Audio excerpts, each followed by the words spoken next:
¿Qué significa que Dios conoce a los suyos? ¿Cómo puedo conocer más al Señor Jesucristo? ¿Cómo debe ser la unidad de la iglesia? ¿Quiénes son las otras ovejas que trae el Señor a su rebaño? Yo soy el buen pastor, conozco mis ovejas y las mías me conocen, así como el Padre me conoce y yo conozco al Padre, y pongo mi vida por las ovejas. También tengo otras ovejas que no son de este redil. Aquellas también debo traer y oirán mi voz, y habrá un rebaño y un pastor. Otras ovejas que no son de este redil.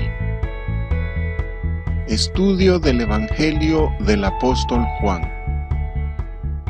Yo conozco a mis ovejas. Las Escrituras proclaman claramente que Dios conoce a los que son suyos. Es interesante esta puntualización que hace el Señor Jesús, significando que hay muchos que dicen ser ovejas y no lo son. No todas las personas que vemos en las iglesias son hijos de Dios. Significa también que los seguidores de los salteadores no son sus ovejas, por carecer de discernimiento.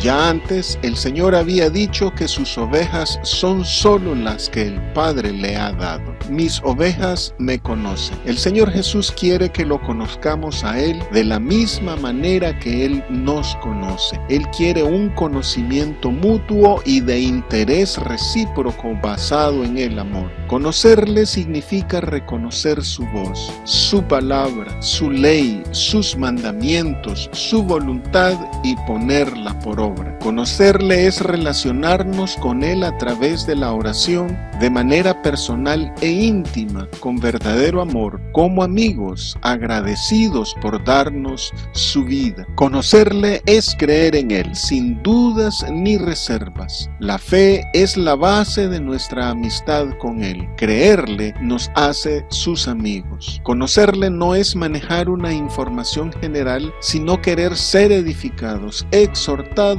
y consolados con su palabra. Conocerle es ser transformados por su palabra, así como el Padre y yo. El Señor Jesús desea que el nivel de conocimiento, de amor y de relación personal entre Él y nosotros sea de la misma intensidad e intimidad que la que hay entre Él y su Padre. El Señor Jesús nos da vida, amor, nos envía y es uno con nosotros de la misma forma que el Padre le da vida, amor, le envía y es uno con Él. El Señor Jesús también nos permite relacionarnos con Dios con la misma confianza y amor de un hijo con su buen padre. Incluso como amigos y como hijos podemos participar en el mismo consejo de Dios y de la toma de decisiones en el cielo por medio de su Santo Espíritu. Así seremos uno en el Padre y en el Hijo, de la misma forma en que el Padre es uno en el Hijo y el Hijo en el Padre. Esta unidad perfecta, Padre, Hijo, Iglesia, conlleva un doble propósito: que comprobemos el amor de Dios y hacer saber al mundo que el Padre ha enviado a su Hijo.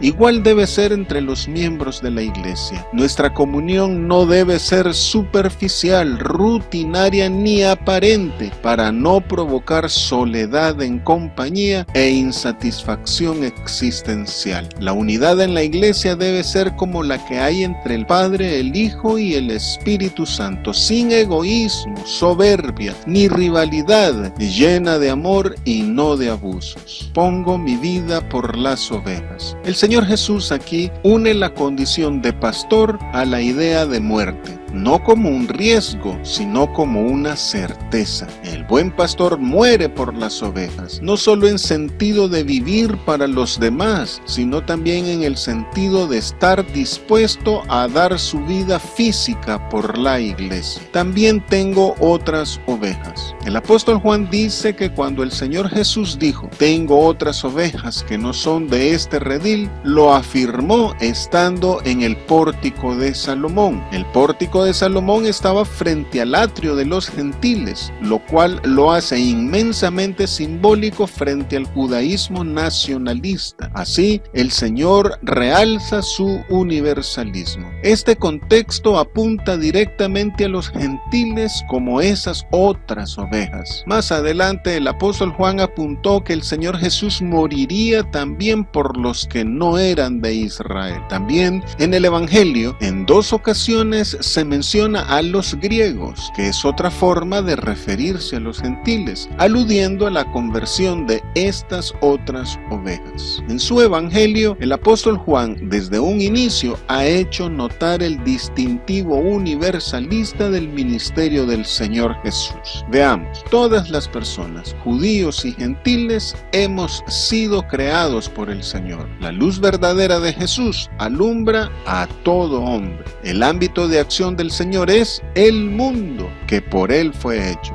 Juan el Bautista especificó que el Señor Jesús quita el pecado de todo el mundo, no solo de Israel. El amor de Dios es por el mundo y no solo por Israel. Los gentiles fueron incluidos en el plan de salvación diseñado antes de la fundación del mundo y de Israel como nación. Los samaritanos y Marta afirmaron que Jesús es el Cristo, el Salvador del mundo. Todo esto demuestra que Cristo Jesús vino a Israel con un propósito universal: salvar al mundo a través de Israel. Los evangelios sinópticos señalan que la ruta de salvación era primero Jerusalén, después Samaria y luego el resto del mundo. De esta manera, Jesús es el Mesías esperado por Israel y también es la luz del mundo. Y todo lo que él habla en Israel debe ser pronunciado al mundo. Pero sabiendo del rechazo de Israel y del mundo, el Señor aclara que él se manifiesta solamente en los que le aman, sean judíos o gentiles. Y por ser luz y sal de la tierra, los suyos también en Israel y en el mundo serán aborrecidos y sufrirán persecución. No son de este redil. El redil es la religión judaica, es decir, que las otras ovejas que también son del Señor están fuera del redil judaico. El judaísmo se había convertido en un redil en el sentido de proteger a los de adentro y alejar a los de afuera, pero no era la voluntad de Dios que fuese así. El propósito universal de Dios no es la exclusión. Él no quiere que nadie se pierda. La única exclusión que hace el Señor es respecto de los dioses falsos. Con la lista de las 70 naciones tras el diluvio, la historia de la Torre de Babel y la elección de Abraham, Dios ya manifiesta su carácter universal. Israel debía ser un libro abierto para las demás naciones y servir de plataforma para la salvación del mundo. Pero Israel se cerró en su pureza ritual y racial a tal grado que hoy evade de 1000 maneras la conversión del goyim, es decir, del gentil, dicho en un sentido despectivo. No comprenden que la razón de su existencia es Dios y no ellos mismos. No ven en las historias de los profetas Daniel y Jonás ni en su dispersión la voluntad universal de Dios de salvar al mundo a través de Israel. Israel convirtió a Jehová en un Dios tribal y sectario y su elección como pueblo de Dios en un privilegio sobre los demás pueblos. Y si ven su papel misionero, lo hacen con ojos de poder político mundial. Incluso los judíos mesiánicos y nazarenos de hoy, aún bajo la fe de Jesucristo, proclaman una diferencia racial entre judíos y noágicos, en contra de la igualdad de todos ante Cristo Jesús. El Nuevo Testamento establece que el yugo desigual prohibido en las Escrituras no es a nivel de etnia, sino en cuanto a la fe en Cristo. Lo peor es que algunos teólogos cristianos consideran a la iglesia como otro redil, pero no debemos encasillar al Señor en nuestras denominaciones eclesiásticas. Su amor no tiene límites, su amor no puede estar encerrado ni puede ser secuestrado por nadie. No podemos decirle al Espíritu Santo dónde debe soplar. Oirán mi voz.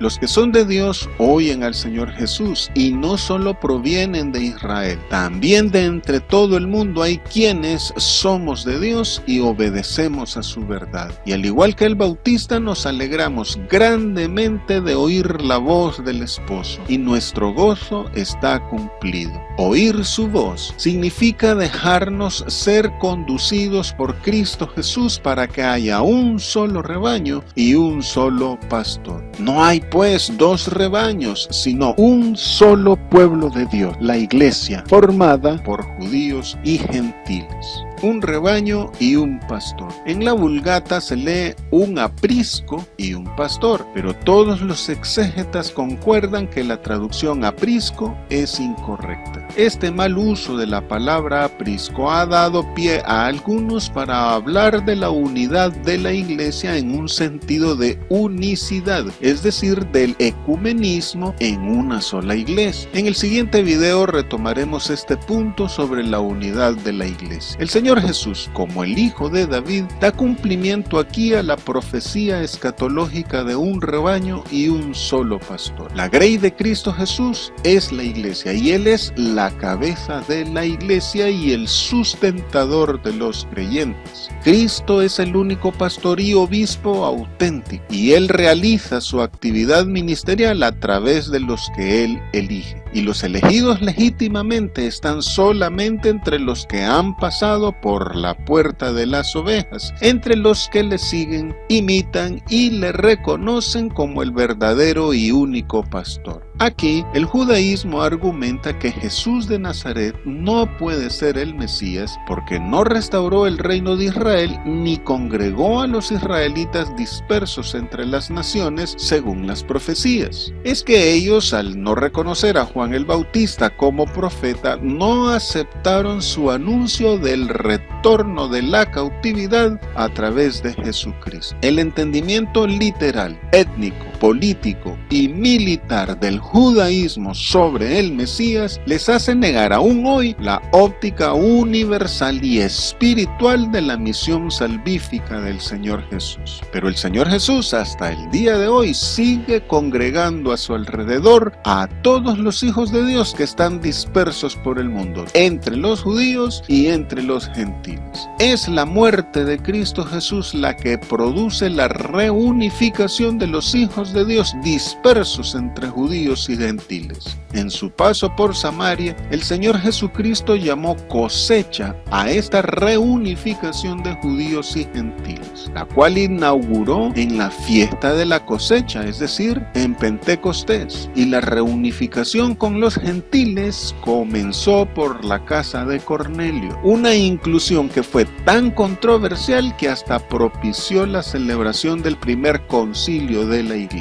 En ese momento, el apóstol Pedro, por su carácter fuerte y férrea formación judía, junto a otros como él, no podía creer que sobre los gentiles también se derramara el Espíritu Santo. El que no quería que el Señor Jesús le lavara los pies. Y los de la circuncisión no podían creer que Dios también ha limpiado a los gentiles. Para entender mejor este, entre comillas, escándalo, podemos compararlo con el derramamiento del Espíritu Santo sobre los católicos romanos, algo que muchos evangélicos no pueden aceptar. Es lamentable que aún hoy haya congregaciones que practican la segregación por raza, cultura o credo, y hay una iglesia negra, iglesia latina, iglesia de ricos, etc. Necesitamos aprender a aceptar a los demás como el apóstol Pedro lo aprendió respecto de los gentiles. Por otro lado, muchos cristianos evangélicos, basados en Romanos capítulo 11, hablan de una restauración del Israel terrenal desde una perspectiva étnica y política, y siempre haciendo diferencia entre judíos y gentiles. No se percatan que contradicen la reconciliación entre judíos y gentiles mediante la cruz salvos de Cristo Jesús. Cuando el apóstol Pablo dice que todo Israel será salvo, cuando haya entrado la plenitud de los gentiles, se refiere a la iglesia, el Israel de Dios, acogiendo a la plenitud de los gentiles. Y con plenitud de los gentiles no se refiere a literalmente todo el mundo, por lo que al decir todo Israel se refiere solo a todo el Israel salvo, es decir, los salvos de entre Israel que pertenecen a la iglesia. Esta universalidad de la salvación de Cristo Jesús es descrita vivamente en la visión del apóstol Juan sobre los simbólicos 144,000 redimidos de entre los de la tierra, de pie ante el Cordero victorioso.